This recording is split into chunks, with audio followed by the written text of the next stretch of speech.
কেমন লাগছে তামিম আসলে ফিরে এসেছে?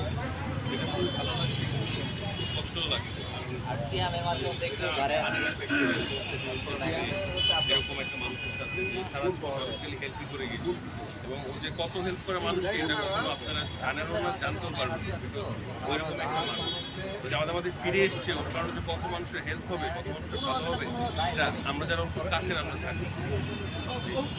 মানে এটাই আসলে আমরা জানি যে প্রকৃতিও আসলে ন্যাচারাল ফিডব্যাক বলে একটা কথা আছে, প্রত্যেকটির সমানুপাতিক করে মানে এই যে তামিম ইকবাল সবসময় দেখে আমরা তিনি হাত করে মানুষকে দান করেন, তার ফিরে আসে নিশ্চয়ই এর পেছনে হয়তো একটা নেপথ্য আসলে দান করেই, এটা তো আছে। এই দান করা ছাড়াও মানুষকে অনেক ক্রিটিক্যাল জায়গায় হেল্প করে। মানে আমার যে কত দেশের রেসের ভিসা ওর কারণে হয়েছে, এটা আমি মানে কেমন চিন্তা করতে দেবো নিজেও জানি। একদম শেষ প্রশ্ন, আমরা শুনছি তামিমকে থাইল্যান্ড নিয়ে যাওয়া হতে পারে, ওর পরিবারের পাশে তো নিশ্চয়ই আছে। জি জি, যেটাই করবে ভালো ডিসিশনই করবে। এবার আমি একটু